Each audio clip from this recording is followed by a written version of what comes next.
Elway boots and rolls to his right, stops, loads it up, throws down deep in the middle of the field.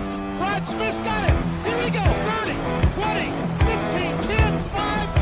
Brad Smith, Denver, touchdown. Inside the 10, head first. He's high. Oh, my yard line. He wanted that first down. I tell you what, if you want to tell me the 37-year-old man that's going to win this game. The Broncos have been in 3 overtime games this year. This time it's in the left stick. To the 30, to the 20, to the 10.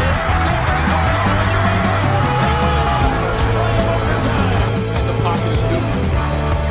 Ball knocked out of his hands. It bounces around. Andy Denver's got it. Von Miller again. Wilson fires. Touchdown. Sutton. His second of the day.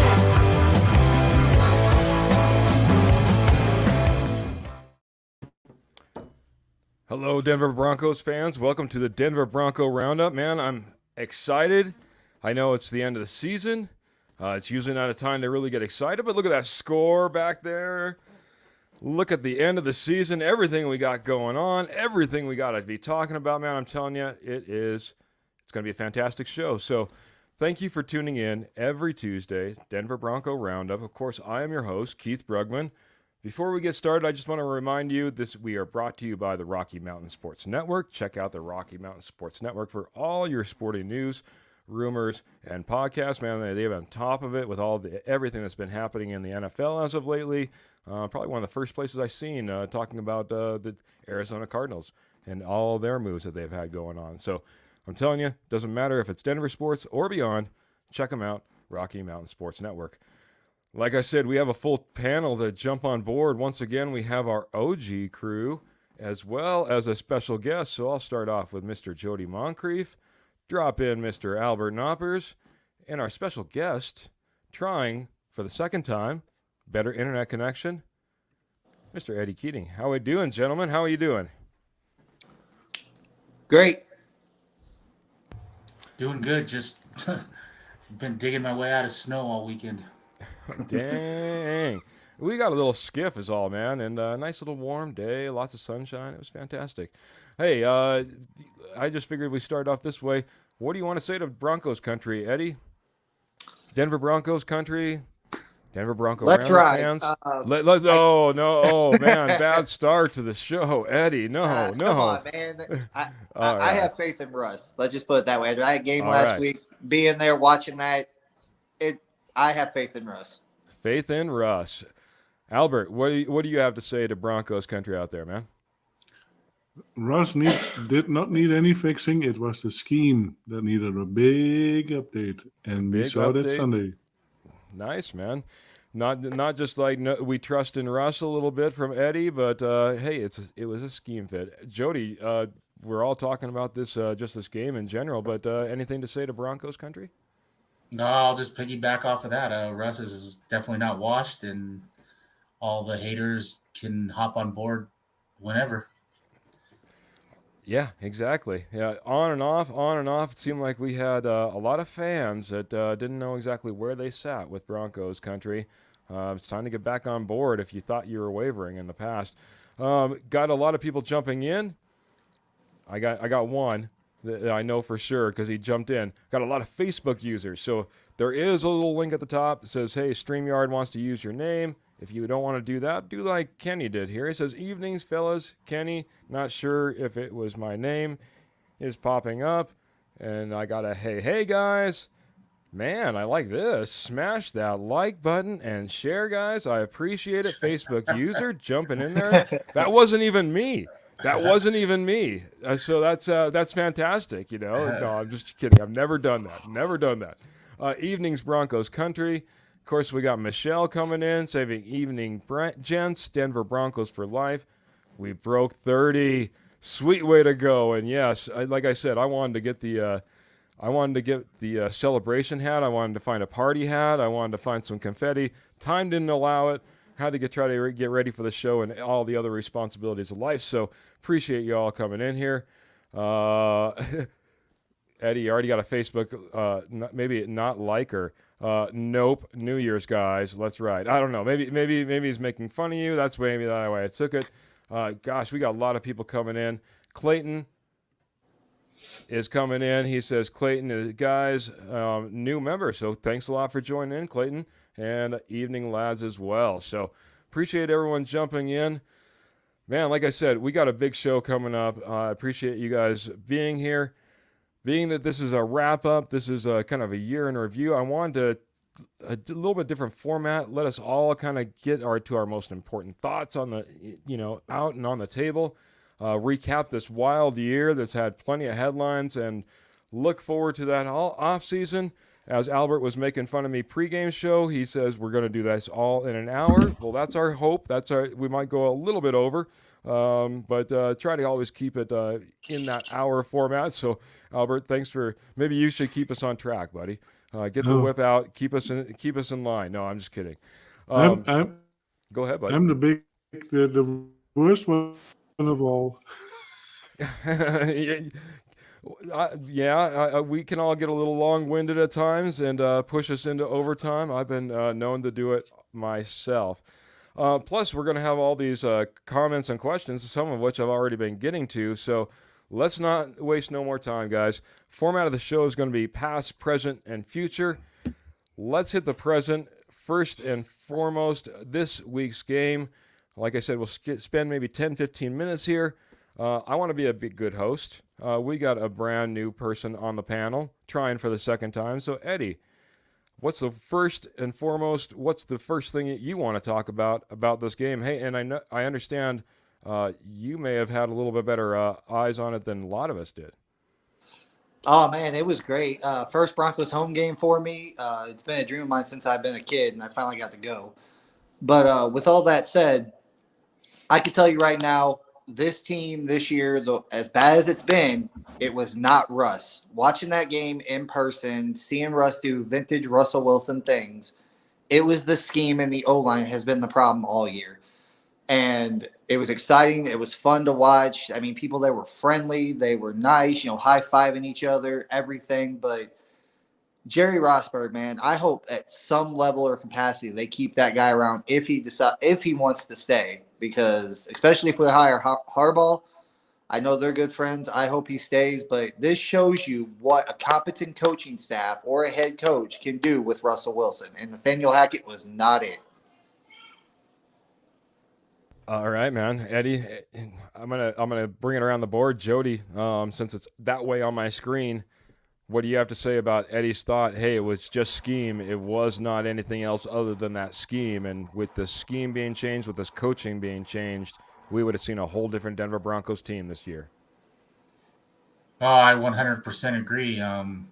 This coaching staff was hired for Aaron Rodgers. This offense was for Aaron Rodgers. And Russ is not that type of quarterback. And you could see it all year, whether it was Russ that decided he was going to stand in the pocket or Hackett that wanted him to stand in the pocket. Either way, it didn't work. And I think Hackett getting fired with only a couple weeks left, that humbled Russ a little bit to show that the owners are serious here. And he played his two best games against two playoff teams. All right, I'm going to pose this a little bit different, but the same to Albert. Actually, I got in a little bit of a back and forth with Mike Kliss on Twitter. He says if Rosburg would have taken over after the Jacksonville game in London, we would have made the playoffs, meaning we would have had to win 6 of the next 9 games. Albert, do you think it was a coaching issue only, as Eddie has brought up to the table? And B, do you think that's the possibility? Do you think Rosburg could have won 6 of 9 and got us to the playoffs? Absolutely. This was not Russ's play style, what Hackett presented. And we saw a little bit changes with when Kubiak was calling the plays. But yeah, it definitely made a huge difference as soon as Rosburg came in and really schemed around Russ's strengths. And Russ is not that slow, we have seen. He still has some speed going on. So got a little kick in his step. Got out and around that corner a few times. The weakest links that we have is the O-line still. And I do not include Miners with that because Miners is really trying hard. Mm-hmm. But pretty much everybody else on the O-line yeah, it is not good. All right, man. So 3 agreements on coaching would have made a huge difference. I'll just go yes or no back around the opposite way on the Rosberg getting 6 out of 9. Jody, does he do it? Does he take us to the playoffs? Is that the case? Oh, That's a pretty tall task for a first-year coach that's never been a head coach. Would we have seen a lot more competent play? Yeah. Um, and one thing that I will give him a lot of credit for is he's let our offensive coordinator call plays and put our quarterback coach, who was right there in Russ's ear, talking to him right there. I mean, I don't know that Russ had that all year really. So, yeah. I mean, that was a slight move, but huge having Kubiak right there. He's your quarterback coach. Let him coach the quarterback. Agreed, man. I'm not going to disagree, man. I'd love to have a coach on the sideline with the players as much as possible. Eddie, again, we don't have a whole lot of time. Does Rosberg win 6 out of 9? Does he take us to the playoffs? I believe so, yes. And another thing I wanted to bring up with that was penalties. Like, we've seen a lot less penalties under Rosberg than we did under Nathaniel Hackett. So, do I believe if he would have been head coach sooner, he would have made the playoffs? Yes, I do.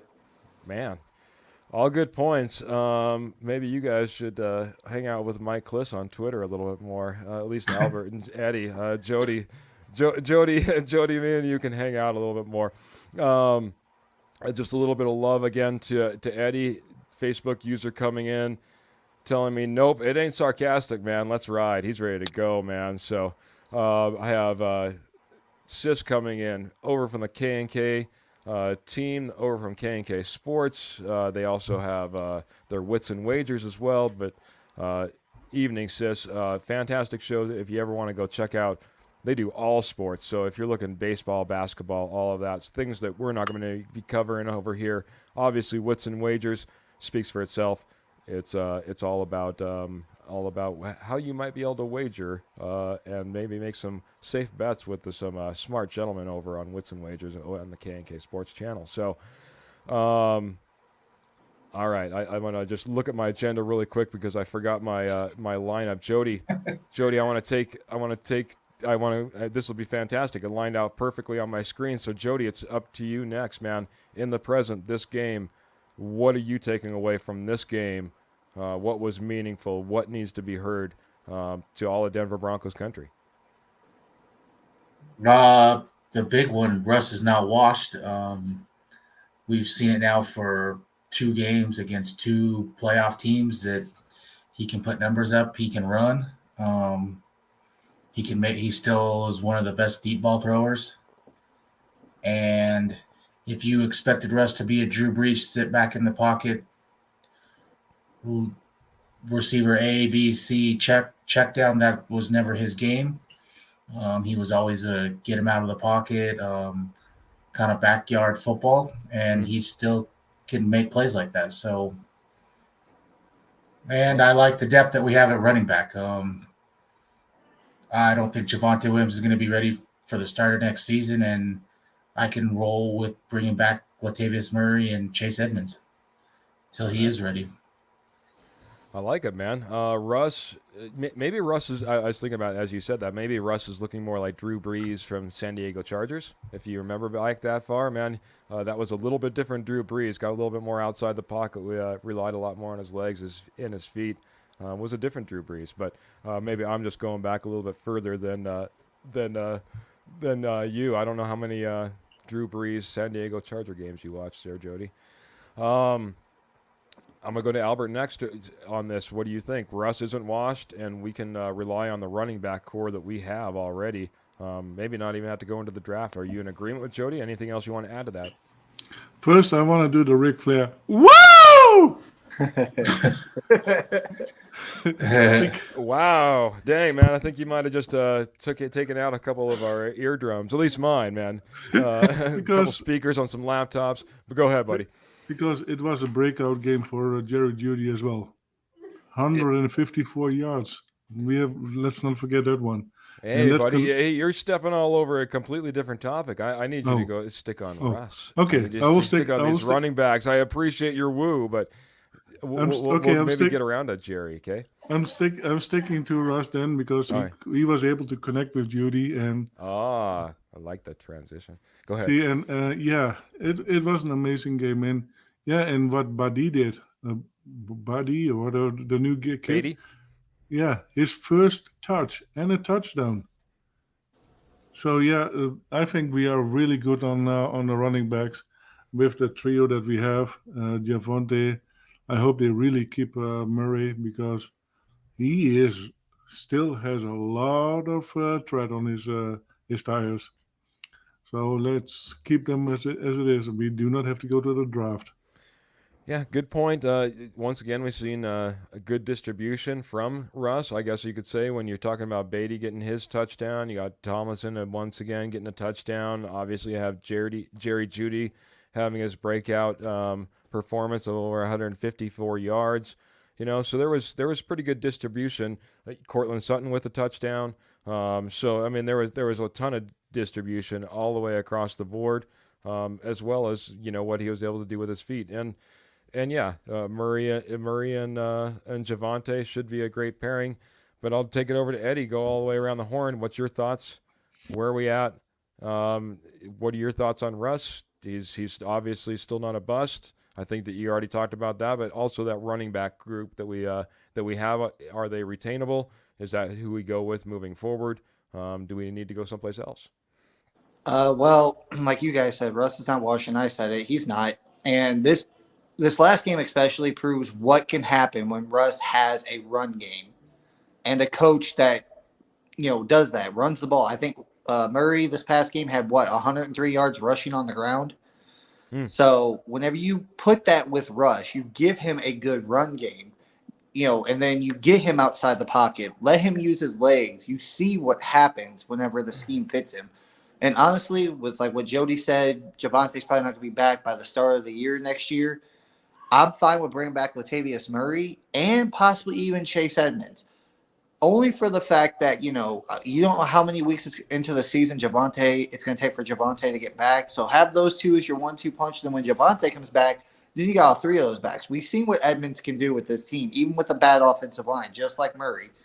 And I think those two to start the season off next year, then you have a third string back somewhere back there, just a practice squad guy. And then once Javonte comes back, you sit the practice squad guy back down, and then you have your three running backs right there. And if we continue to run the ball, we're going to have success next year. And with Harbaugh, I know for a fact that's going to happen because he likes to rebuild the offensive line and run the ball. So, all right, man. Little plug to maybe some the future part of this episode, I guess you could say, looking at Harbaugh. I have to agree. I like, obviously, our running backs and how they're doing. Chase Edmonds is going to have to come in here. He's going to have to renegotiate his contract if he's going to come back in the future years. It's just he's got a big balloon payment that I think traveled all the way from him from Arizona through Miami and now over to us. So still sitting on a big contract that was highly paid out in his final year, which is what we'll be looking at. So he'll have to do some renegotiating if we want to get him in the doors. But Latavius Murray, as I think it was Albert who pointed it out, he still has it, and he still has plenty left in the tank. And part of that is this is not an overused 30-year-old running back. He's an underused 30-year-old running back. Still has some legs underneath him. So it was good to see. Russ obviously has been playing some of his best ball over the last two games, and it does show that he was held back in some capacity, whether by his own thoughts on what he should be doing or whether it be by the coaching and I guess the formula that they went out there each and every game with. But there's a lot of hope to be seen in Russell Wilson's performance the last couple of games. So, Albert, we'll go over to you. This is the final piece on the past. On the present? I'm sorry. Where do you want to go as far as this game? What do you need to talk about? What does Denver Broncos country need to hear about this game? Denver Broncos country needs to hear that Russ is not washed. Everybody was complaining about it. Did I already hit you? Or No. did I? Oh, okay. I'm sorry, buddy. I'm Oh sorry. yeah, you did hit me a little bit because Okay. I did the Ric Flair thingy. Remember? Oh yeah. Well, I didn't mean to smack you around at all, but you know, you're blowing out some eardrums. iPhones are cracking as they're watching our podcast, buddy. I was just trying to bring you a little in check. I'm sorry, man. No, Russ is not washed. Go ahead, buddy. Yeah. So yeah, and I'm really looking forward to next year. I think we if we get the right coach, even with Rosberg, I believe even with Rosberg, we definitely are a playoff contender. Yeah. I mean, I'm not going to agree with you on the Rosberg. I think we need to bring somebody in. There's just something to be said, obviously about bringing in a an interim coach and having a little bit of success. My point was Jeff Saturday. Everyone was like, "Look at Jeff Saturday. He won his first game. Anybody can do this. This is fantastic." When loses the next 6 or 7 in a row. So it's not that easy. People do adjust to you. We won one of the 2 games under Jerry Rosberg. We were competitive in both. I completely get that, and he certainly changed the mindset. If I'm going to bring back Rosberg, and then we'll jump into the past, gentlemen. If I want to bring back Rosberg, I want him as a personal coach for Russell Wilson. I think the identifiability of Rosberg versus the identifiability of Wilson when it comes to just being loved and accepted and I don't know, just feeling like he's a human, for crying out loud. Sometimes it seems like Russ just needs a coach and how to approach life and how to approach people.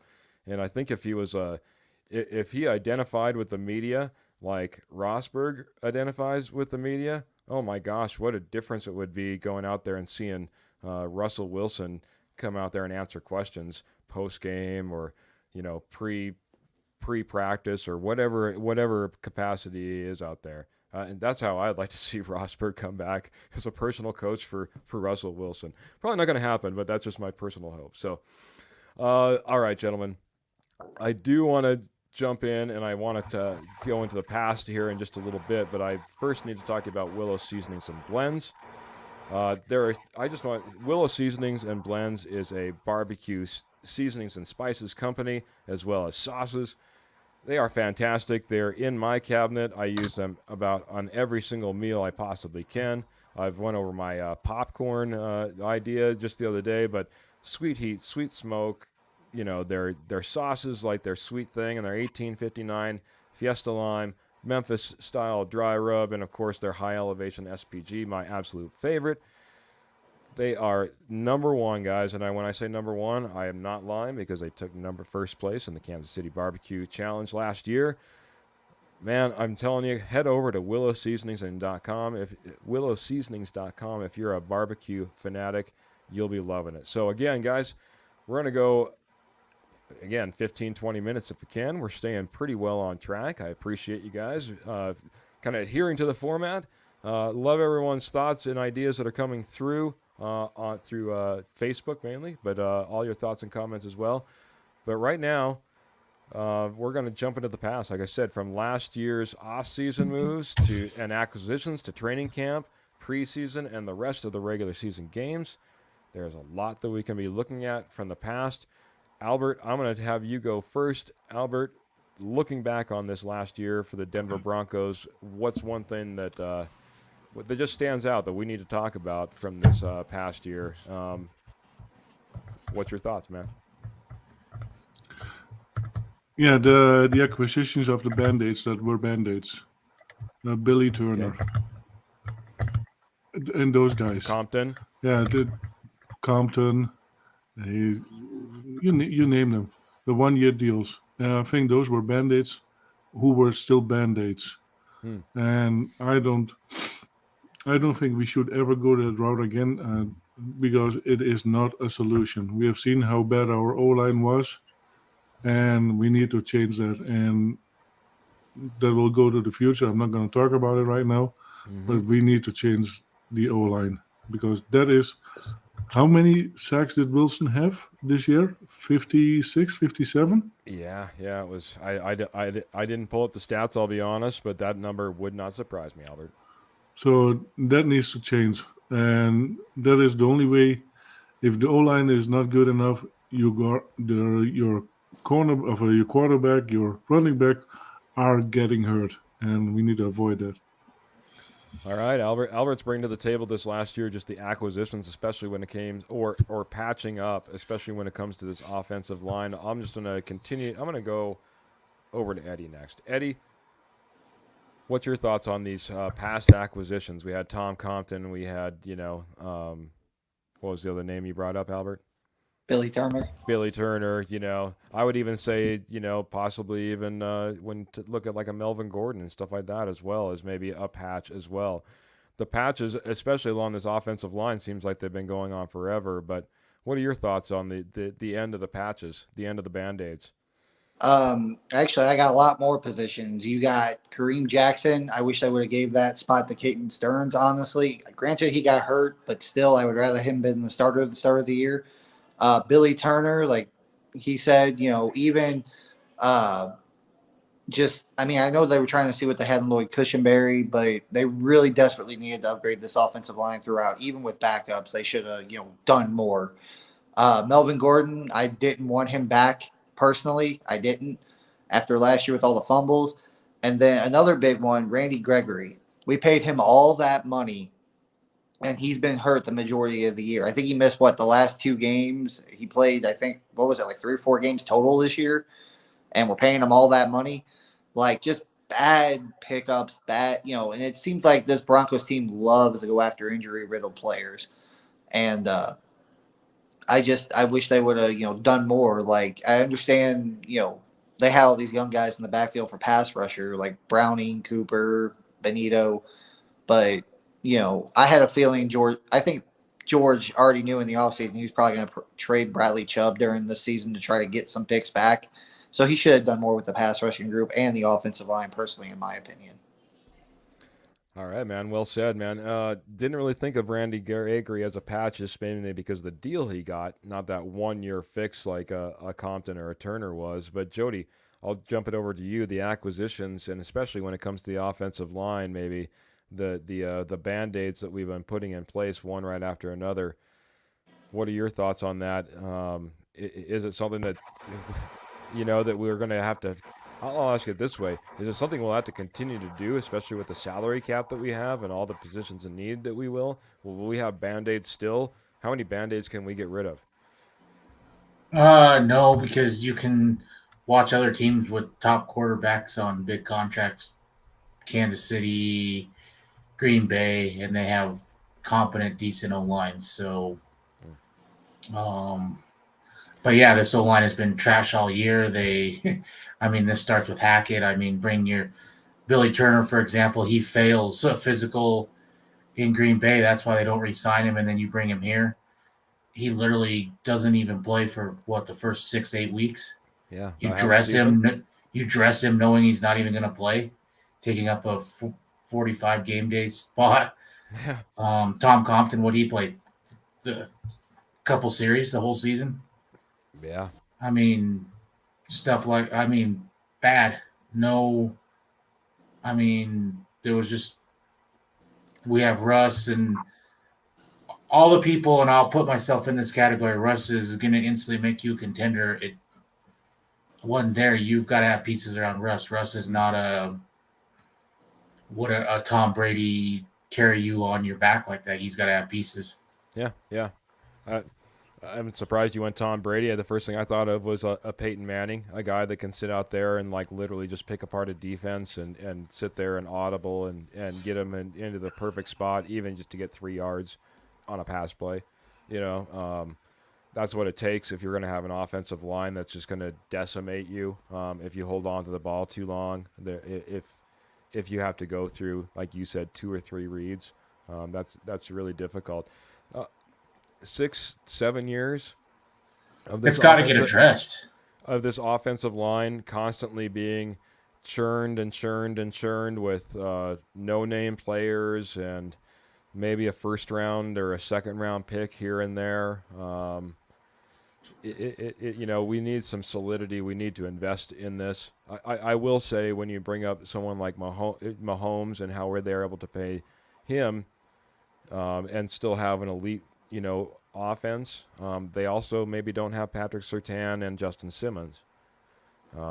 So there's some trade-offs sometimes when you have to do that, and there's already been, I guess, a little bit of chatter about and not to go. No, I'm not going to do it. That's the future. That's the future. I'm already trying to keep everyone else in check, so I'll keep myself in check as well.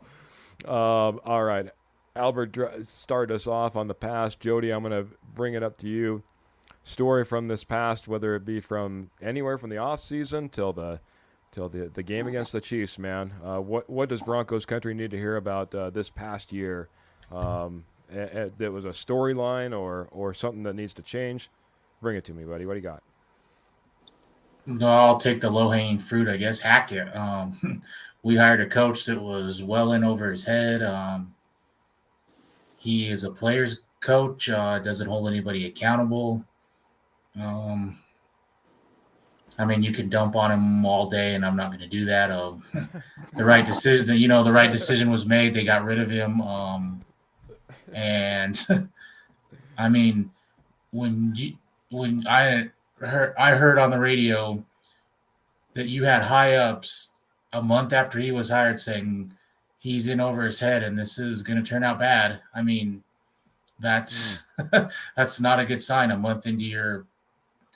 Because everything was brought here. We can hire this inexperienced coaching staff, and Aaron Rodgers is a 2-time defending MVP. We'll get him, and he'll fix everything. And when that didn't happen, everybody was caught with their pants down, and it just was.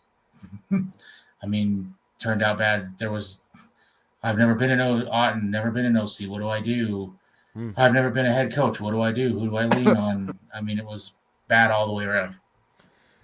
Yeah, I appreciate you taking the low-hanging fruit. Obviously, we can go quicker on some of these other subjects and get to a lot of different times, maybe go a couple times around the horn with you guys. But, Hackett is a big topic, so I think it only makes sense that we bring him up.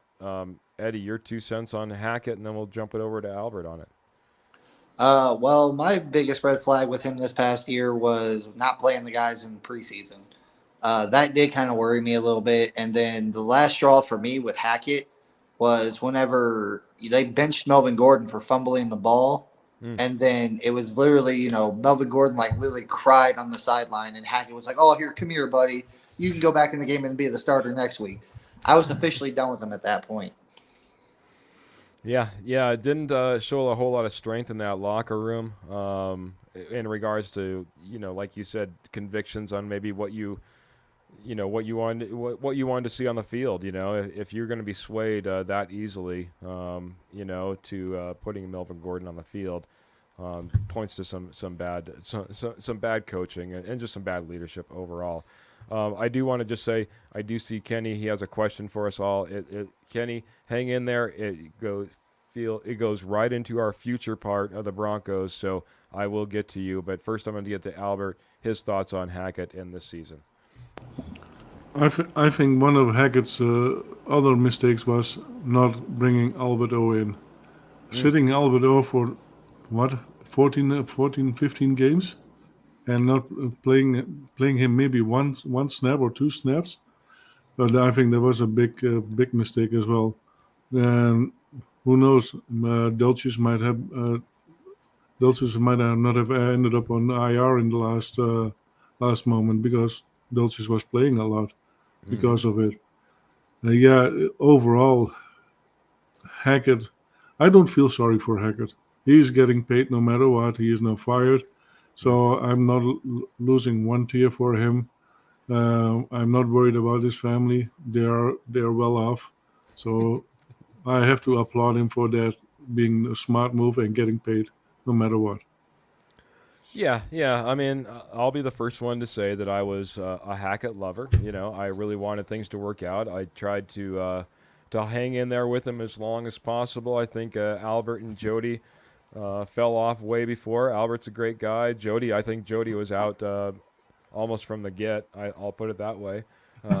Never really was in love with him and didn't want to try to fall in love with him. So I can appreciate that, and maybe the smarter man of us all because of it. But that being said, Albert brings up a great point. Coaches are paid regardless.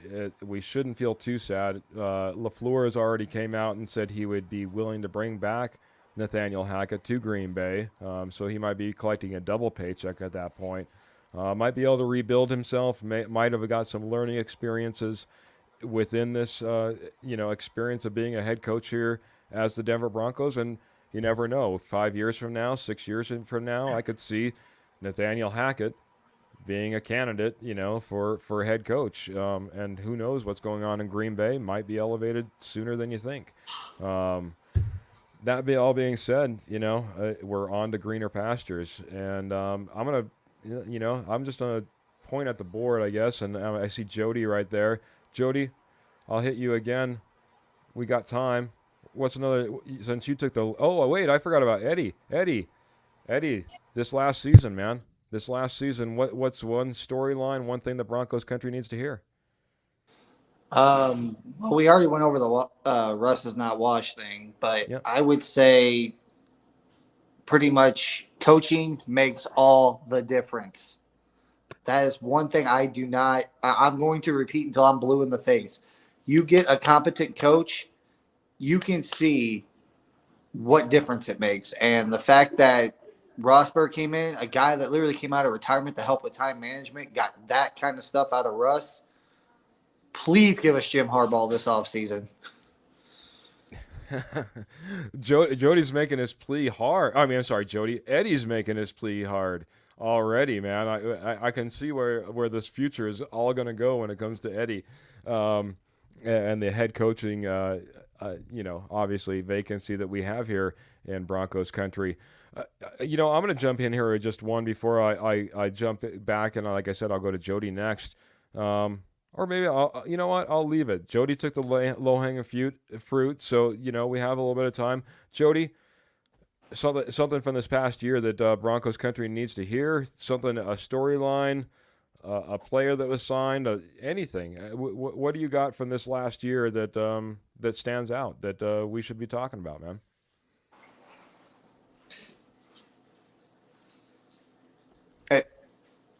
I'll go with the low-hanging fruit again. Russ, he's not washed. He proved it in the last 2 games.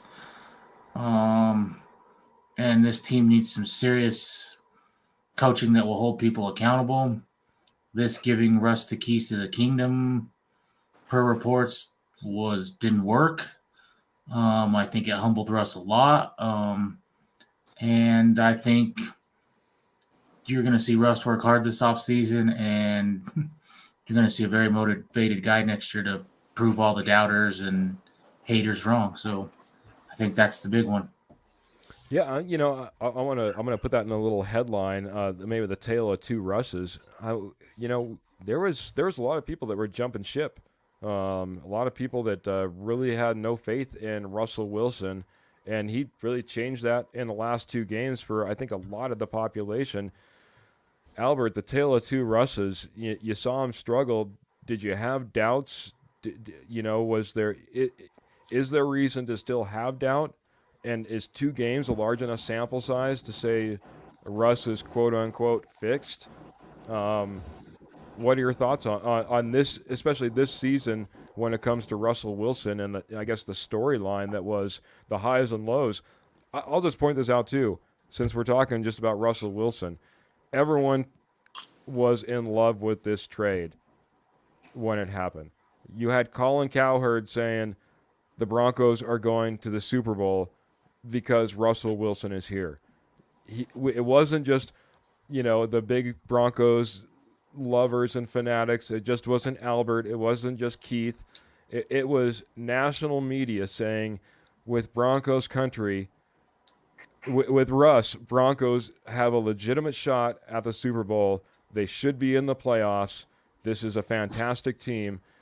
We saw highs and lows when it came to Russell Wilson. We won 5 games this season. Russell Wilson did not look pretty at times this season. Talk about Russell Wilson's season, Albert.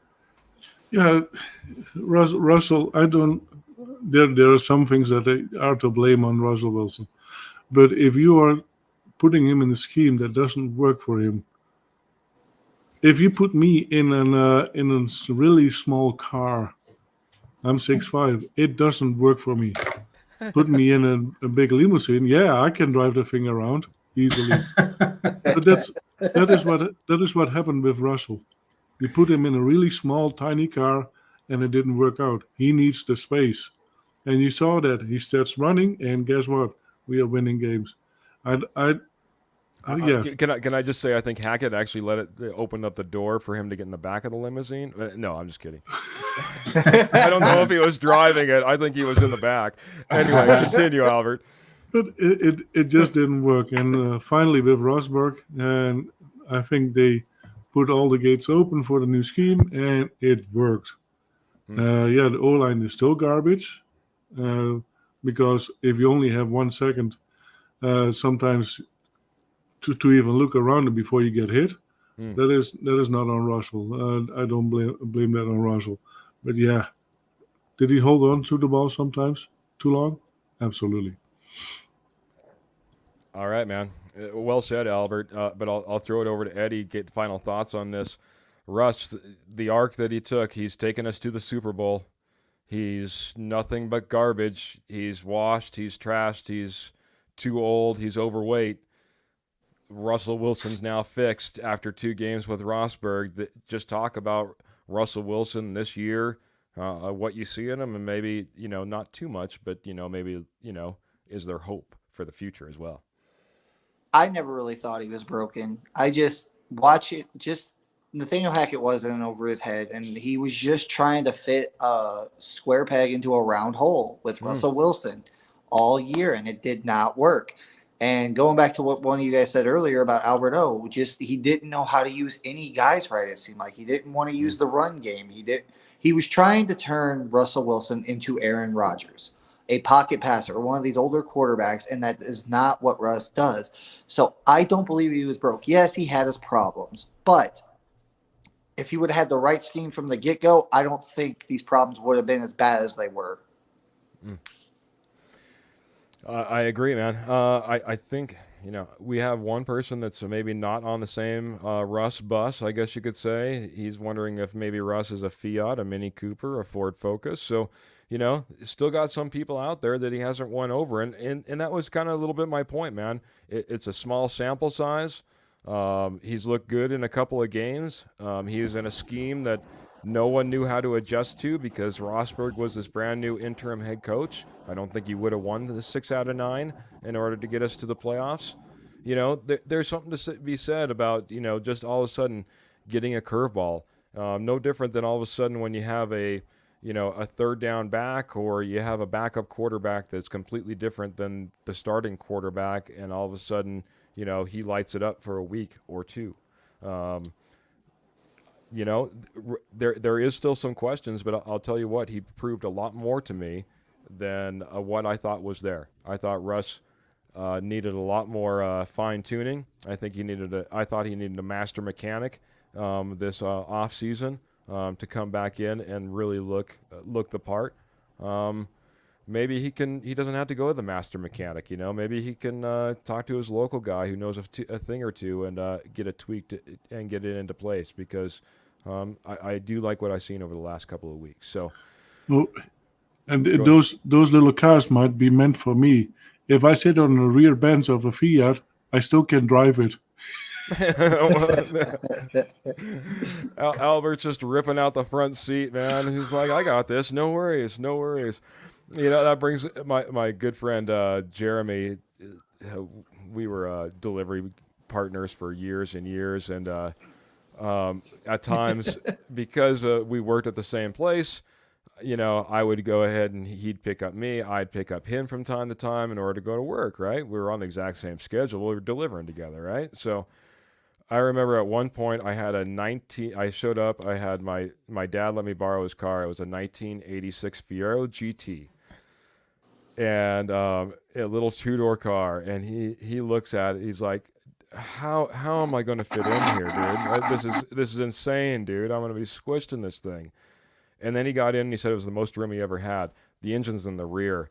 The floorboard on the passenger side was about 9 miles long. He had never had so much leg room in all his life. So, looks can be deceiving. Looks can be deceiving. So, got Matt Staffiero, a good friend over at Rocky Mountain Sports Network, coming in saying, coming in late. How's it going, gents? It's going fantastic. Matt, we've already talked about the present, which was the Chargers game. Just wrapping up the past, which was this last offseason.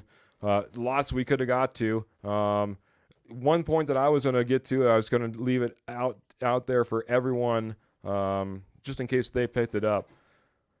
I'll be the first to admit, I'll say off season, especially, and as time went on, I got warmer and warmer. But man, am I red hot on Jerry Jeudy at this point? And man, if that's not a storyline from this last year, man, here's a guy that, hey, he's got drop problems, he's got injury problems.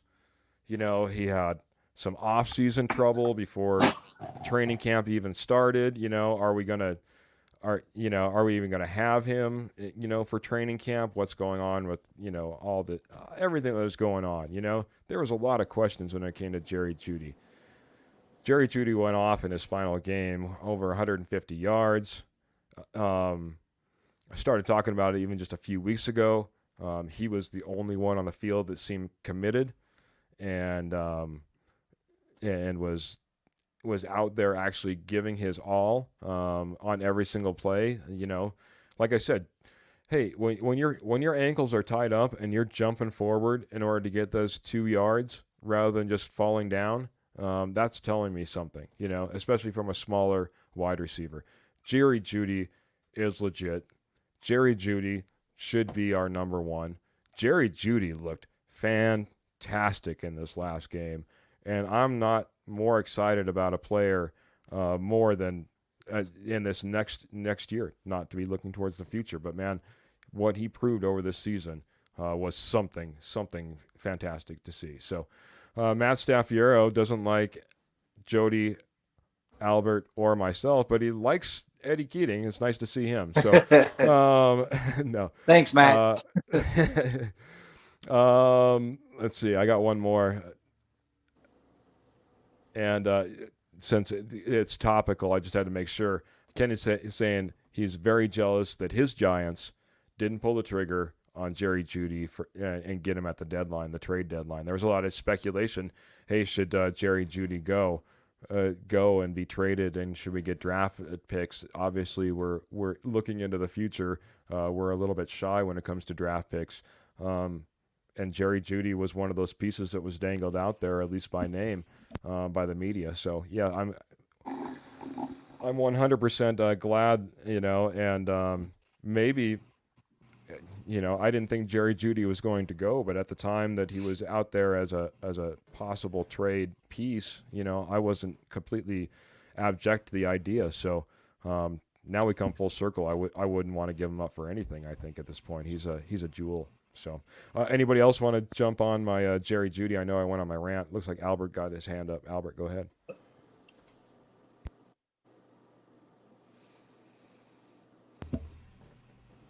There we are. There we go. In the beginning of the season, I would have traded Jeudy for maybe a second round or something like that. But yeah, the last 2 games, close to 250 yards. Yeah, he almost had a 1,000 yard season. So he was not too far off. So that's really good. Not many touchdowns, but okay, it doesn't matter. He had his presence, and I think this was his breakout year. Yeah, amazing year. Jody, Eddie, any thoughts on that? Jody, I'll go to you first. I'll just agree with what everyone said there. From the way he started this season to the way he finished he did a 180. He really took when they moved him to the X and let him be the true number one. He really flourished there. And I think that's a position that he needs to stay at going forward. And it's been proved, and even with Sutton, he they've tried to play him at the 1, and since his knee injury, he just hasn't been the same guy. Yeah. I mean, he's a decent, reliable receiver, but Judy's surpassed him for that number 1 wide receiver spot. I was allocated to highlights and whatever footage I could get. But one thing I did see, at least from a stat sheet, Sutton was 3 of 7 in this game. I know he did put a touchdown on the board, but by far the worst catch percentage that came off of the field, and really obviously 4 completions more for Russell Wilson's stat line. He would have looked like a different guy. I don't know what those passes look like. For all I know, it was at Sutton's feet, but he's had a hard time since he's been coming back, and he's still got a little ways to go before he can make it all the way back, I think, and play like 2019 Cortland Sutton, which is what we had all like. Eddie, any thoughts on Judy though before we jump off of this and on to our last topic? No, pretty much just agree with both Jody and Albert there. Like, he's flourished into a number 1, and I can't wait to see the Russ to Judy connection for the next, 3-4 years, and pay this man, please. At this point, I'm willing to trade Cortland Sutton, get draft picks to help rebuild the offensive line. Let Timmy P take the second role, KJ Hamler third, Jerry Judy number 1 X factor right there. Man, looking into the future, already setting our lineup, but no, I appreciate it, man. Literally, Judy took over the X, and he's been looking fantastic. Hats off to him, man. Like I said, I had some doubts. I'll be the first one to admit it. Hey, I won't speak bad about him again. And like he said, in a tweet, no one should be speaking about somebody unless they know him anyway. So, you know what? He proved me wrong, and hats off to him, and I'm so glad that we have him on our team, and Kenny doesn't have him on the Giants, so that's fantastic. All right, is there anything else? I'll kind of do a little open raise your hand, shout it out type of session that we need to talk about from the past or from the present before we move to the future, and it looks like Albert has one thing that he needs to get off his chest. Go ahead, Albert. So one thing that we should not forget is the new owners. We have seen a couple substitute owners like Elway and Joe Ellis, and they were not really interested in the team. But the new owners are interested. If you put in a $400,000 floor mat, a new green, and you color in the numbers 3 in red for Hamlin, and you fire Hackett and you keep Peyton accountable, I think we have a bright future ahead of us with those new owners, and I think they should earn some kudos too. Well said. I mean, off-season story, obviously, if we're looking in the past, was this ownership. One thing I need to rebut just a little bit is I guess it was a safety issue for that field, and it was like last minute they needed to get it in, if not, type of scenario from everything I heard. Now, don't get me wrong. Go, Albert saying no? No, it was. It did not meet the standards. That's what it was. Of the NFL or the Penners? The Penners, the owners, and said this was the field was embarrassing. Well, that's what I heard. A lot of brown spots, and I just didn't like the look of it. Okay. I don't have an article to bring up. I don't have an official source, but there has been a lot of talk that there were safety concerns that were brought up by the NFL after the Arizona Cardinals game specifically, and the Penners weren't made aware of it until the last minute and were actually scrambling in order to get this field in for this game. Because why would you go ahead and put a brand new field in for the last game? For what reason? It's not on TV. It's not Sunday Night Football. It's getting no broadcast. You could have easily left it till the off season. It made no sense to do it just now anyway. But Eddie's got his answer right here. Go ahead, Eddie. A rumor I heard was the reason why they did this towards the end of the season, throw down $400,000 for the turf, was to intrigue Harbaugh or Peyton to come here. Like, hey, listen, we're willing to throw money at anything to, get a winning product and, show everybody that we're not scared to throw money around. It's a rumor that I heard. I don't know if it's true. All right. I've got three people against me and Michelle Knopper, so I need to back off my stance here until I get better sources. But hey, if that's the case, if we're out there and we're making a case for who we are as the Broncos, who we are as the ownership of the Broncos, regardless if it's for the fans, for the players who had to play that last game on that field, to potential head coaching candidates. I'm glad, but ownership is a fantastic thing that we did need to bring up. It changed the outlook of where we were at as a franchise, with the Bowens, children trying to manage it with Ellis and Elway and everything that was going on for years. That was a mess. It did not allow us to move forward as a franchise. We were always stuck kind of second guessing whether we should spend a dime or not because it wasn't really ours. All those questions are put to bed now. Now, if we want a $400,000 field put in on the last day and it had nothing to do with NFL rules and regulations, it's just something that we wanted to do, if that is the case, I can tell you that I don't feel like John Elway and Joe Ellis would have made that call. They wouldn't have had the wherewithal in order to do so. They wouldn't have felt like they were in the position in order to make that big of a decision. And trying to get all the Bowen children in order to sign off on that, I don't see that either. So, hats off. Good call out, Albert. Anybody else have anything to say about the ownership and what it means to the Denver Broncos, especially as it was announced this year and for the Denver Broncos this year? Go ahead, Eddie. Having the richest owners in the NFL, we literally can do anything and get anyone we want. That's all I have to say. Yeah, it opens up a lot of possibilities, man. Opens up a ton. Jody? I'll agree with that. Just one thing to consider too, put that in. $400,000 sounds like a lot of money, but when you're worth $76 billion, that's a couple dollars to you and I. So, Yep. It was nothing. That's a tax write-off probably for them. Right, that's fair. And the entire USA shops at Walmart, so they are all sponsoring the Broncos. Yeah, exactly right. Exactly. Thank you, right. Kansas City, because I know they shop there a lot. There you go.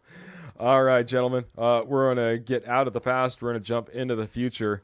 There's a lot to talk about when we talk about moving off this final game and everything that's going to be happening in the next 2 or 3 months, man. Let alone what could be happening in the next 2 or 3 years. So I'm gonna let Jody take the mic first on this. Jody, what are you excited about? What are we looking forward to? What topic needs to be addressed? Hit me with the future of the Denver Broncos.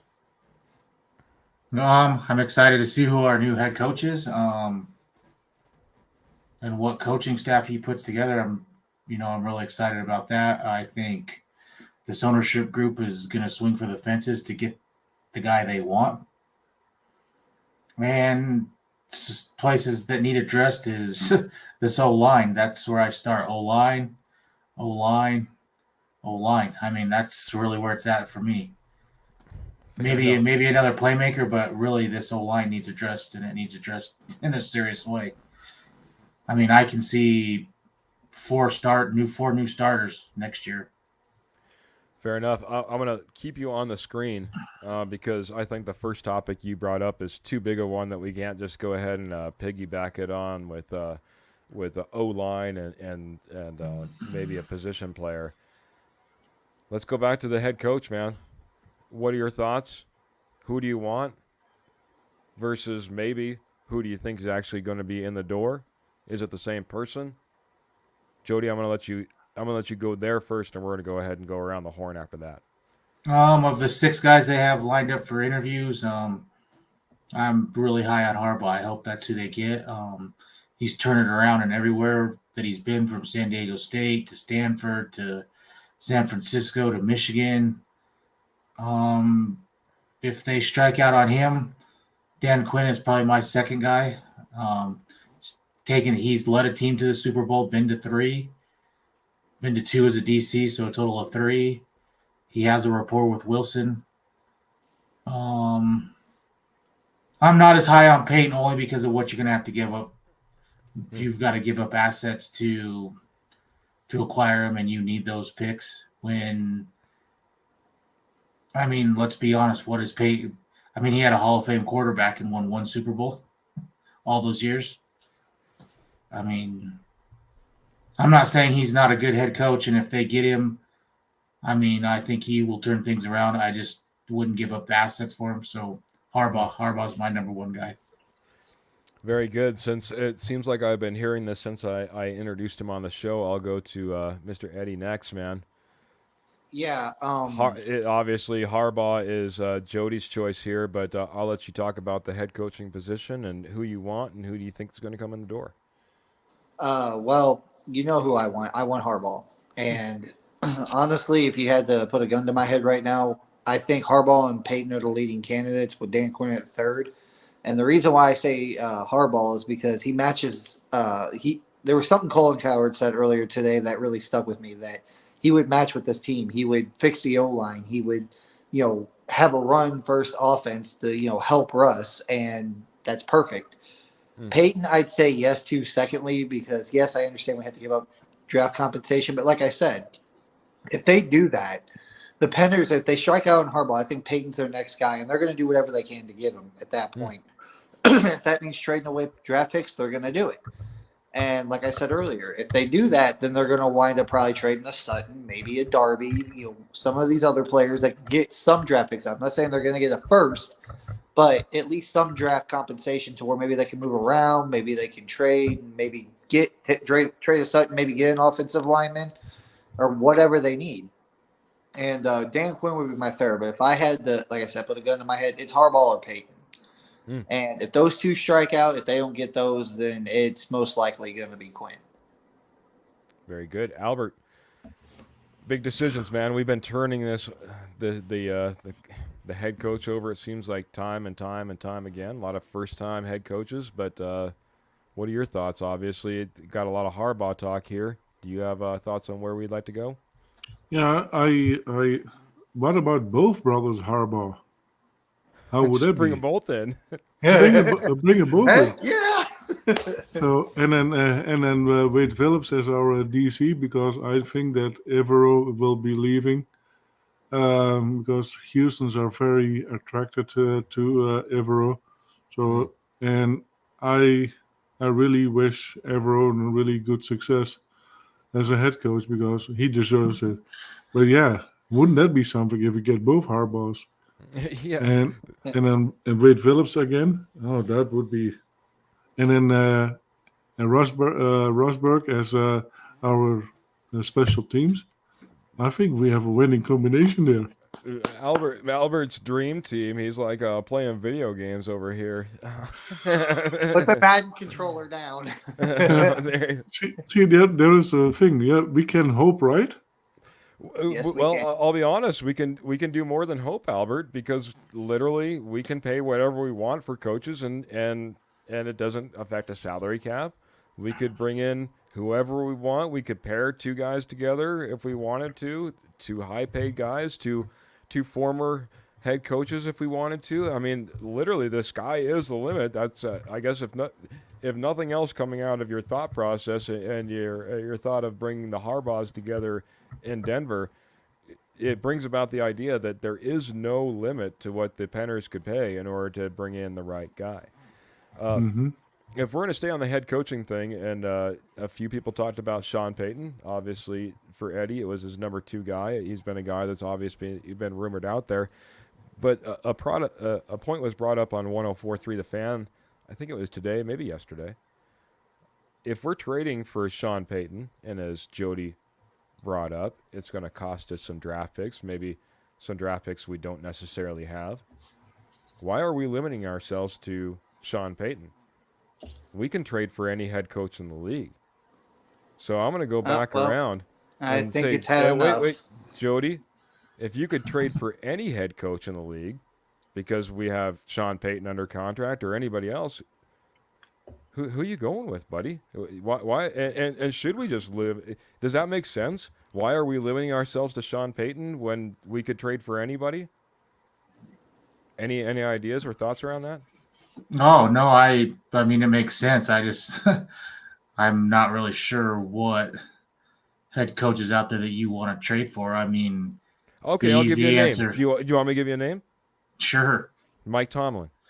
I mean, I was gonna say he's probably the only one, but I mean, he's got Bill Belichick. No. I mean, he's got a losing record since Tom Brady's left, so no. Hall of Fame coach. I'm just saying. Anyway, Mike Tomlin was really the only one. How about this? How about this? John Lynch has been always willing to trade.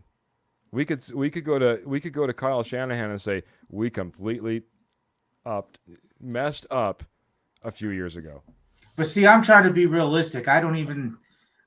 That's an outside the box. But Mike Tomlin is. But I mean, if you have four first rounders, I don't think you could get Kyle Shanahan or Mike Tomlin or. I mean, Mike Tomlin. He's what, their third head coach in 50 years or whatever, 40 years. Mm-hmm. So, I mean, he's never had a losing season there. I mean, he's gonna get whatever he wants. Okay, I'm just saying maybe he's had enough doing it for like what. I mean, but like you said, outside the box, maybe. yeah. If I'm gonna make a run at somebody, Mike Tomlin was the only guy I could really think of. Mike Tomlin, or right, Kyle, I guess, but probably Mike Tomlin would be about the only one for me. Very good, Albert. If he doesn't quit, he's gonna whisper right over the top of us, so we'll let him in here. Go ahead, buddy. Andy Reid. Andy Reid. An in-division trade, we would have to be giving up a first-round draft pick for like 10 years. I thought you think my idea of getting Kyle Shanahan was like crazy talk, man. Andy Reid, there is no way the Kansas City Chiefs trade us Andy Reid. They would want like everything. But go ahead, Albert. I'm sorry. But you said out of the box thinking, so that is out of the box fixing. Out of the box thinking, yeah. That's like out of body thinking, man. That's like an out of body experience right there, buddy. Any thoughts on my illegal paraphernalia dream I have going on here? Trade for Kevin O'Connell. Man, and now you're speaking my language, man. That was my pick last year, buddy. But I digress. Kenny coming in, and he says I would trade for John Harbaugh. That'd be easy for me. It's not crazy. Thought he's not happy, though he's not happy, or thought he was not happy with Lamar. So, I mean, it does make a lot of sense, though. Kenny's outside the box thinking is Dan Campbell. If we were doing those pipe dreams, I guess you could say. So, I mean, if you're going to trade and you're going to give up a 1 and possibly more, I mean, why don't you go after the coach you really want? Why Sean Payton? Because he's not coaching currently? Yeah. I got his name. Okay, go ahead, Eddie. Brian Daboll. Yeah. Another one. I'll give you an honest thought, though. I think Jody could probably answer this question best. I think he's fairly knowledgeable on this subject. What's the biggest thing looming in the future for the Cincinnati Bengals? Paying Joe Burrows. Paying Joe Burrows, right? Physically paying Joe Burrows, right? Not right. salary cap. Like literally coming up with the money, right? Oh, I mean, if Russ got 248, I mean, Joe Burrows is gonna 260, Correct. I mean, look what Deshaun Watson got. I mean, they need money. Yeah. They need cash, right? So what do you think about Zach Taylor trading for Zach Taylor and giving up a boatload of cash to the Cincinnati Bengals in order to write him a blank check if that's the case? Give me Zach Taylor. I mean, I'm on board with that, but my only thing is this another Tom Brady, Bill Belichick? Who made who? Mm-hmm. I mean, is Zach Taylor gonna make Russell Wilson? I mean, Joe Burrows, he might be the best quarterback in football right now. I mean, he's in the top. I mean, he's in the running for that. So, I mean, he can bail you out of a lot of things. Look at Belichick and Brady. What has Belichick done since Brady's left? Yep. It's Let me it's the chicken and the egg. All right, last thing on this, Eddie, and then we'll move on to another subject. What do you got, buddy?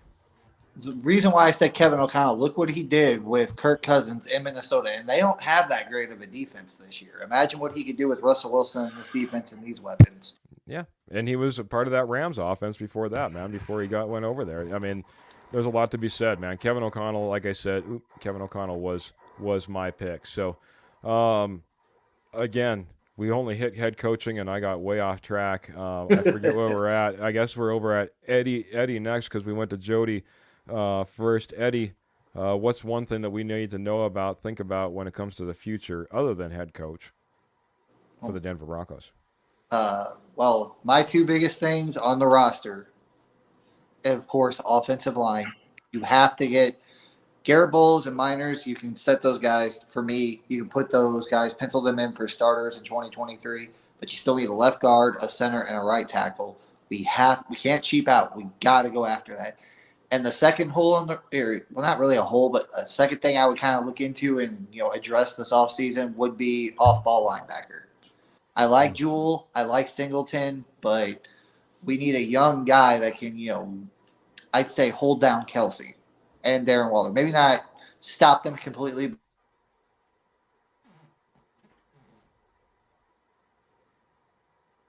All right, looks like we might have lost Eddie there in the middle of his thought process there, but obviously his ideas around the O-line, his ideas around maybe an off the ball linebacker, the O-line. I'm going to concentrate on that first and foremost. It's been a big topic.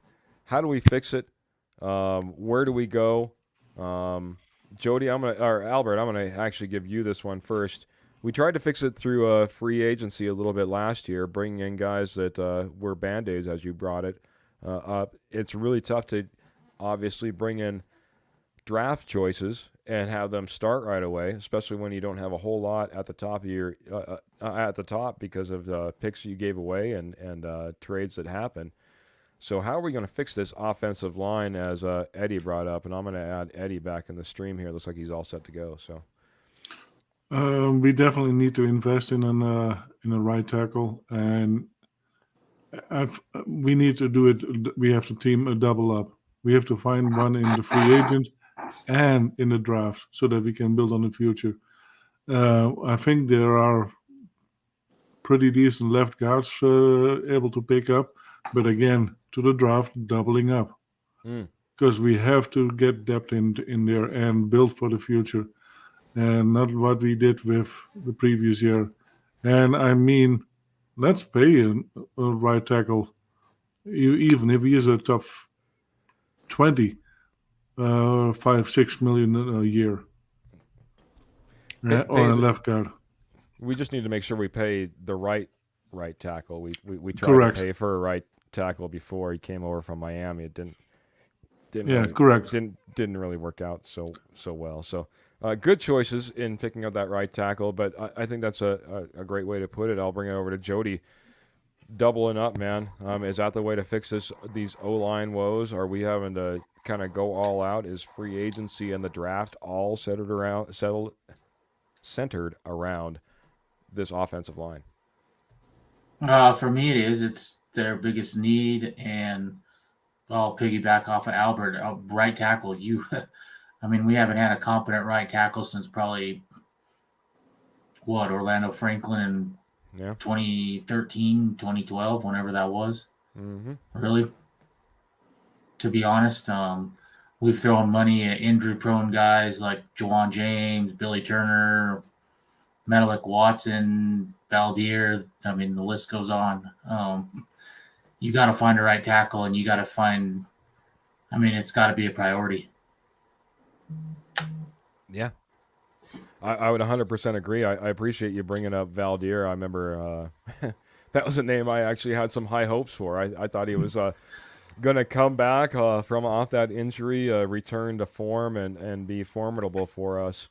Long list of names you went through. To be honest, guys, it scares me a little bit because I think we will have to do some things. Kenny's coming up and bringing up some ideas and some thought.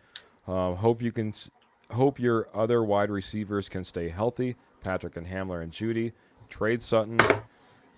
He kept in there. He said later, keep Dulcich. He wasn't saying, and with Dulcich, grab Tony Pollard in free agency, and now you're cooking. No pun intended. Like I said, he was saying keep Dulcich, not trade Dulcich. So this is a subject that also came up, obviously, and maybe we'll go here next since it's coming in from our Facebook user. We got a lot of holes in the future. We got holes, obviously, on the offensive line, but one of the places it seemed like we struggled is the wide receiver position. As Kenny was mentioning from the K&K show, maybe we trade Sutton. And now Facebook users coming in and saying, I heard Arizona is getting to move on from D-Hop. Would you guys be interested in trading for him and sending Cortland Sutton over there with a couple third-round picks? I'm gonna go to Jody first. I'll just go down my screen here. We'll go Jody, Albert, Eddie. What's your interested in D-Hop? Do you think he's back? Do you think he can be a piece on this team? And do you think he's I guess the right replacement if we send Sutton the other direction? I'd like to have him here, but you need to spend money in other places on this O-line. Okay.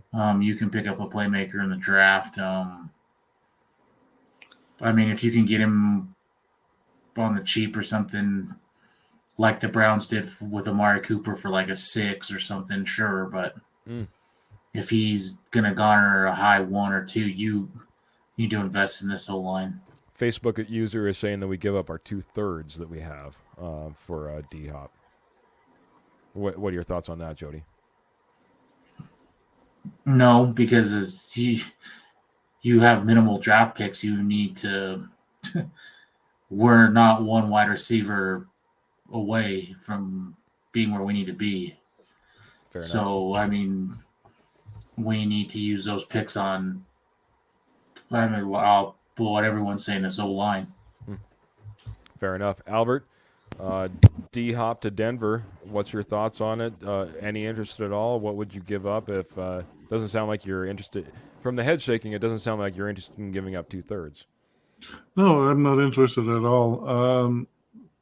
Because we have a good wide receiver core, and if Tim Patrick comes back and he is his whole himself again, and Sutton is stepping up again, and Hamler, we have a really good wide receiver core, and if we keep them all, we don't need it.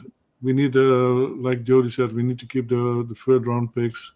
We have to invest them all at our own team, and we cannot give them away because our O-line.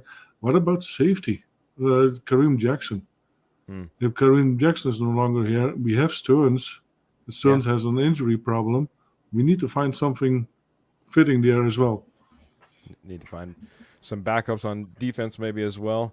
I heard a lot of ifs. If Tim Patrick comes back and he's looking good, if Cortland Sutton can go back to his regular ways, if KJ Hamler comes in and can perform, probably like we haven't necessarily seen him.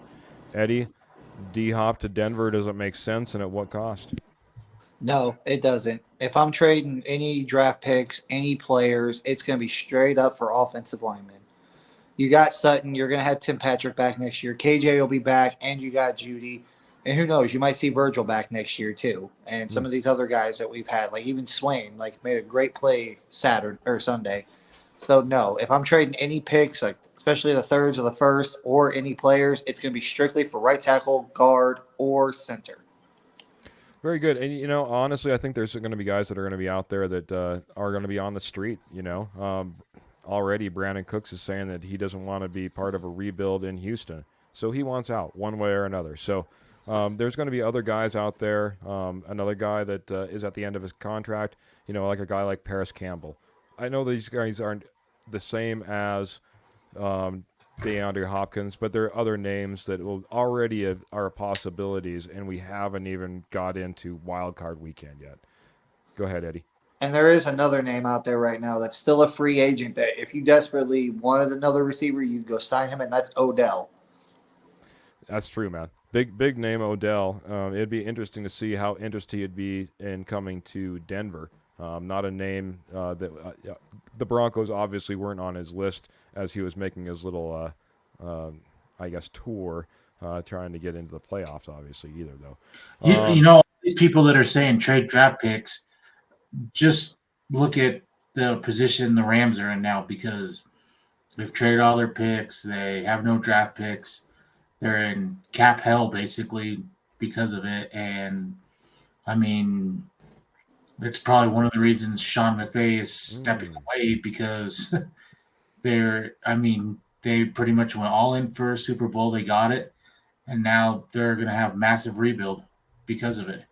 Yeah, and you know it's funny because I literally thought the exact same thing. Sean McVay is looking like he's pulling a Sean Payton in my opinion here pretty soon. You know, and that's another thing and I had mentioned this earlier about Peyton. I mean, he bailed on him as soon as Breeze retired, and they went into a little cap dysfunction there. I mean, what's he going to do here the first time something isn't smooth sailing? Say Russ doesn't pan out. Now you don't have a quarterback. Is he bailing again? And you've given up assets for someone that's already bailed once? At least at that point, you know, you can do what the Saints are doing. You could probably trade him for some picks. That's the only plus side to that. I mean, yeah, I want Peyton as my number 2, but that's the one thing that does worry me about him. If, like, we go down the road and we wind up doing the same thing the Saints did, or, God forbid, the Rams, like, you know, if Peyton leaves us in that predicament, yeah, we could trade him and get picks back, but I don't want to be in cap hell. But, like, that's why I'm strongly on Harbaugh and not the Peyton train. Yeah, our good friend Chad Jensen coming in as well. He's saying, "Give me Harbaugh or bust." Peyton, too What's up, costly. Chad? Appreciate you jumping in. Oh, here, I Chad. agree with that. Man, it's a sweep, Chad. You're in good company here because I've been saying that for a while. I just don't like the idea of going ahead and giving up draft picks for a head coach, especially when we're in the position that we're in. But if you look at Denver, if they make that move, they're almost going down the same road as the Rams.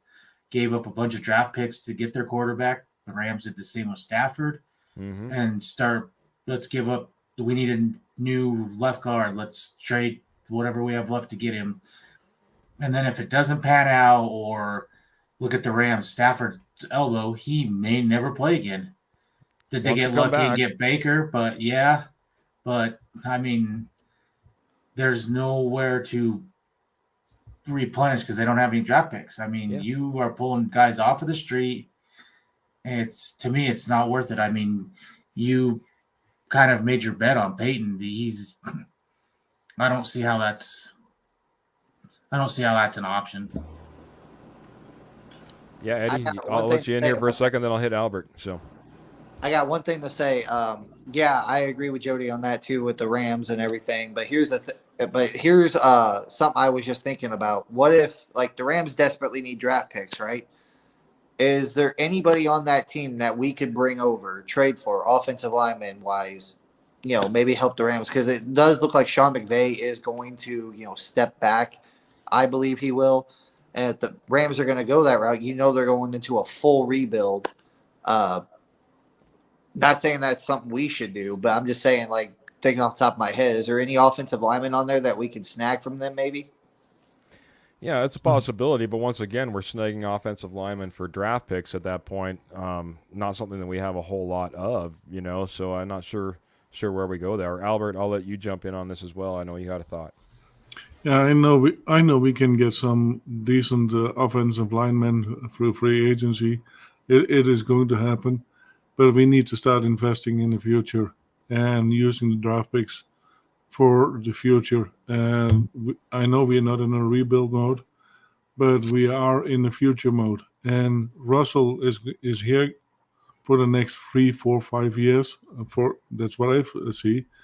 And we need to protect him because if he gets hit that often, he's not going to make it. And like Stafford, he might be injured and then you might not see him again. And then what then? Now we have a huge dead cap hit. That's fair, man. I mean, it's what every franchise knows and knows they need to do, and that's protect your investment. That's protect your quarterback. That needs to be the focus, I think, in this off season. And it is, as much as we would like to think about adding pieces here and pieces there, they're going to have to be secondary. We will maybe have to have a Caden Stearns step up and be that strong safety. We might have to live with the outside linebackers that we currently have, or not look at the big name wide receiver. There's one thing that we really need to address, and I'm sure it's going to be the topic of a lot of different off-season podcasts as we go forward. I think Albert, yeah, I think you're our last one on the future, if I remember correctly. Bring us look into your crystal ball, sir. What do we need to be looking at as far as the Denver Broncos' future? We'll wrap up here and then get out of here. I know we're way over time, so go ahead, sir. Last week was an hour and 40 minutes, so we still have not done our record. Very good. I appreciate that. But I still think we need to get a really good coach.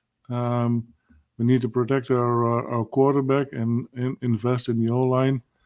And the leftovers, I think, in the secondary, that is what we need to do, and that is my opinion. And get rid of Landau. Oh, yes, please. There you go. I'll bring that up because that's just a little bit different topic that we haven't brought up. Obviously, when it comes to protecting and the offensive line, we talk about that ad nausea, whether it be past, present, or future, I think. But one of the things that we haven't hit was the training staff. Michelle brought it up way early in there as far as changes that we need to go with. I'll go ahead and I'll take Albert's thoughts on the trainers. I know that you already jumped in and we're already talking about it there, Eddie. But go ahead and give me your two thoughts on the training staff and the endless amount of IR hits that we obviously took this past season. What we need to do going forward. Get rid of the entire training staff. I don't care what you have to do, who you have to pay off. I don't care. Just get rid of them. Yes, Hackett was a problem this year. So was the offensive line. But, I mean, for God's sake, we had the most players on injury reserve, the highest cap hit on injury reserve this year. And you can't tell me that if we didn't have Tim Patrick, Javonte Williams, maybe Garrett Bowles, some of these other players that are on IR, we don't maybe eke out a couple more wins this season. So please get rid of the training staff, bring in a whole new freaking training staff with a new regiment, everything, and just go from there. And then I understand injuries are going to happen, but with all these soft lower body injuries this season, if we didn't have these, we probably, like I said, at least have one or two more wins, maybe even three. Who knows? Jody, I know that the Landau group has been a favorite of yours. Obviously, like as Eddie also said, some of it has to do with maybe how we approach training camp, how we approach preseason. But 22 guys on IR, we're due for a new staff. What do we really need to see? What's the difference? What are we missing? I just think it's all around. I mean, you don't hit in OTAs. You don't play in preseason. I mean, you don't get your body ready. And this is what happens. And it's been like that. I think it's just an all around. I don't know that it's necessarily just Lauren Landau. It's higher up than him. But it is something that definitely needs addressed because this isn't a one year thing. This has been going on for 2-3 years now. So it's definitely a problem, and they've got to. It's something that they're addressing though, because it's something that was brought up in Pinner's press conference that they've already had people looking into it, and I mean they're investing time and resources into getting it fixed. So. One of the best things I actually heard from that Penner conference, I loved it, is he said, we're not waiting. We're not waiting for the head coach to come in. We're not waiting for new staff to come in to make these decisions. We're making these decisions now. We're looking at these issues now. We're Right. going to address these issues now. Sometimes things pass you by. I think Lauren Landau was once regarded as one of the best in the league, but I think for whatever reasons, maybe it's a change in what we can actually require from these athletes as negotiated through the NFL and the NFL Players Association. But at the same time, it's just been a downward slide. So I'm looking forward to that change. One media outlet said the only downside is these are the guys that you rely on for your off-season training program, and obviously we've already basically started our off-season. I don't know if I want the Landau group to be part of it, and I think these guys could almost do better on their own, and that's just my 2 cents on that subject. So Kenny's jumping in. He wants a rapid-fire question. Certainly fits into our future, and I need to find Kenny's other question I told him we'd talk about, but I'll go ahead and I'll just go down the board as it sits on my screen. Jody, could Tim Patrick be comeback player of the year with Russ Wilson and the new coaching staff? Yeah, I mean, yeah, I can easily see that. Fair enough. Really rapid fire. I appreciate that. Albert, your thoughts on it? Comeback player of the year? Absolutely. Absolutely. All right. And Eddie, you know, make it a sweep. Do you see? I mean, that's a lot. I mean, you have to put up some yards. You have to put up a pretty good performance. Does it all align? Is Tim Patrick a potential candidate for comeback player of the year? Yes, and I believe he's going to get over 1,000 yards next year. Man, talking about that, it was really close for Mr. Jerry Jeudy. I'll tell you, with a couple games to go, I never, ever thought that there would be a possibility that Jerry Jeudy would even sniff near 1,000 yards. But hey, he did it, man. He put up a heck of a game, a heck of a performance. We almost had our 1,000-yard performance out of Jerry Jeudy. I know that it was a little off, but man, hats off again to Jerry Jeudy, and I would love a dual 1,000-yard performance. I found Kenny's question since I told him I'd get to it in the futures. We'll wrap it up maybe with this one. He says, your most underrated Bronco in 2022 that you can't wait to see in 2023. And I'll put Eddie up on the stage first. Since you were being a good host, I'll give you the first and the last question of the night. My most underrated player, I would have to say, would probably be that you want to see, that you think will jump. How do you exactly say that? That you can't wait to see in 2023. The underrated 2022 that you can't wait to see in 2023. I just want to make sure you got that before you put your name out there. Yeah, Damari Mathis, because I feel like Ronald Darby, like he got a bunch of playing time this year since Ronald Darby went down. And like I feel like Ronald Darby's going after this season. I think they're going to trade him maybe to get some more draft picks, regardless if they use some of those picks to get Sean Payton. But I think Damari Mathis, based on what I've seen him do this year in the games he played, he's going to be the player I'm going to be watching next year strongly. Very nice. Jody, go down my board. Most underrated player of 2022 you're excited to see in 2023. He took my guy. It was Damari Mathis. And pretty much for the same reasons. I think Ronald Darby coming off an ACL, he's going to – that plus a cap casualty, they can save $10 million right there. And besides that San Diego game, that first game that he had all them penalties, I thought he played really well. And if he can, secure that number 2 cornerback position, that saves you a lot of stuff trying to go find another cornerback or trying to have to look at drafting one. So, I mean, that's a key guy for Denver next year, I think. Very good, man. Albert, do you have an underrated guy of 2022 that you're expecting and excited to see in 2023? Matt Henningsen. I'm glad you said that, because if not, I was going to steal it from you, buddy. He is right now. He is not much spoken of, but he is doing a great job as a rotational player in the D line, and I think we will see much more of him next year. Mm. Man, that's great. I got a Facebook user coming in too. He's saying Garrett Bowles. Yeah, I mean Garrett Bowles was expected just to kind of carry over from his year in 2021. I'm sorry, 2021 into 2022. But unfortunately, did not get to play out all of his 2022 season. And quite honestly, I don't know if he was getting a whole lot of press. Everyone was just saying that he was playing up to standard. So, yeah, he could have a breakout season at left tackle. He needs to obviously come back from an injury. That was, I'll be honest, a kind of a gruesome one. When I saw it, I knew exactly what happened, when it happened.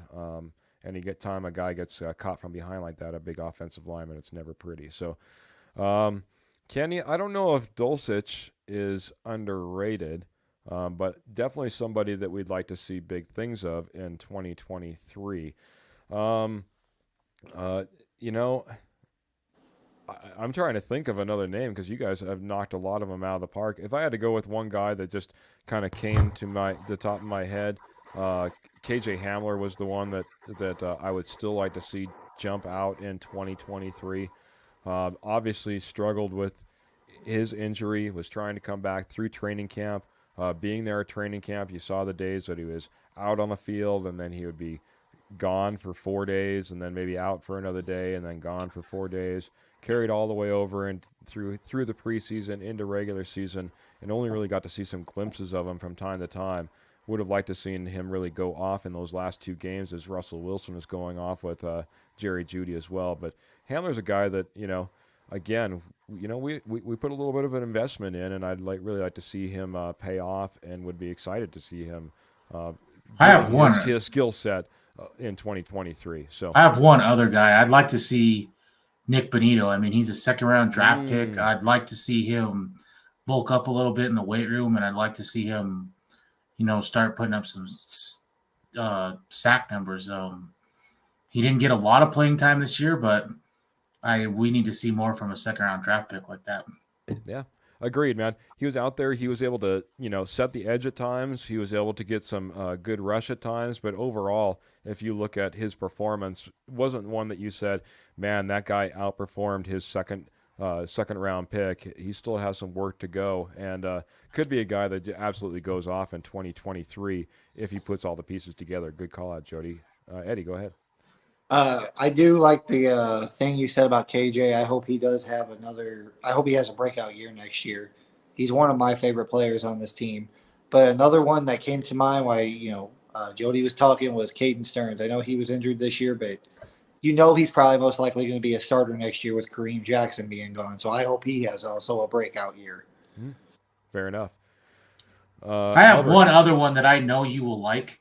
Okay. Keith is he played well this year, but Alex Singleton, he's going to go in next year if they re-sign him, fingers crossed, as the number 1 linebacker now on this team. And I mean, he really surprised me what he brought this year, and I expect bigger things from him next year. I mean, getting a full season as starter, not just being a starter and special teams. I mean, he is a legit linebacker. He's a tackling machine. So, yeah, Jody, you pointed out MSU Bobcat. Obviously, I spent a lot of time. Graduated out of Bozeman.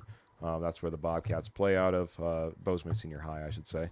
Have family, friends there, the whole 9 yards. Alex Singleton was an MSU Bobcat. Went over to the Eagles. Was really known for his fantastic special teams play. Did play some linebacker with the Eagles, but when we brought him over, there wasn't any expectations that this gentleman was going to come in there and be the solid force that he was. He absolutely played way beyond what expectations were for him. I don't know if he could even, quite honestly, it'll be tough to actually replicate in 2023. But that being said, one of those guys, as we look forward to the future, that you need to try to get under contract.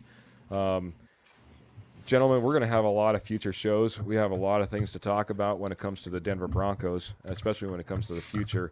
We didn't even talk about franchise tags and Draymond Jones and And again, we could go into head coaching. We got the Senior Bowl. We've got the draft coming up. We got free agency coming up. There is going to be so much that we're going to be talking about in future episodes. But thank you guys so much for tonight.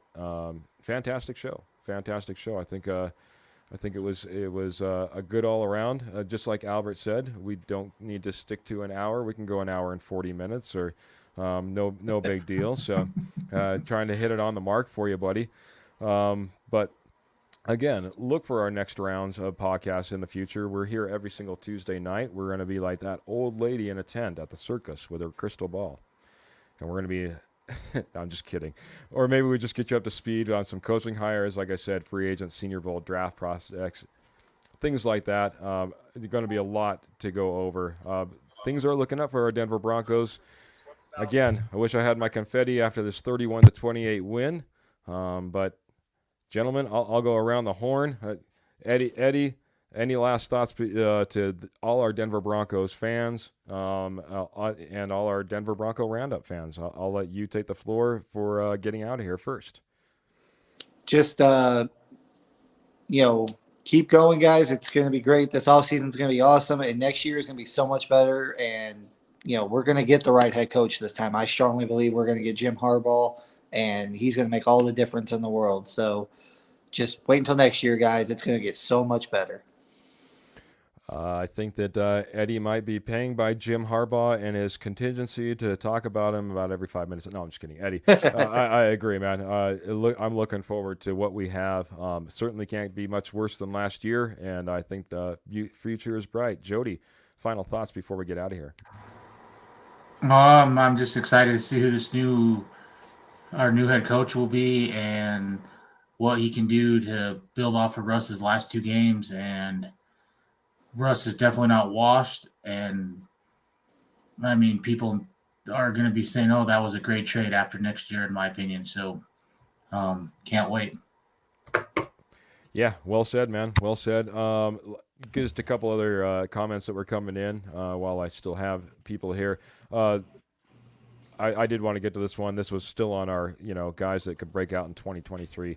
I know that we're big Javonte Williams fans here, and we hope for a fantastic recovery and a breakout year, and maybe that comeback player of the year along to go with Tim Patrick as a possibility, depending upon how quickly he can hit the field. Albert, final thoughts before we get off the show?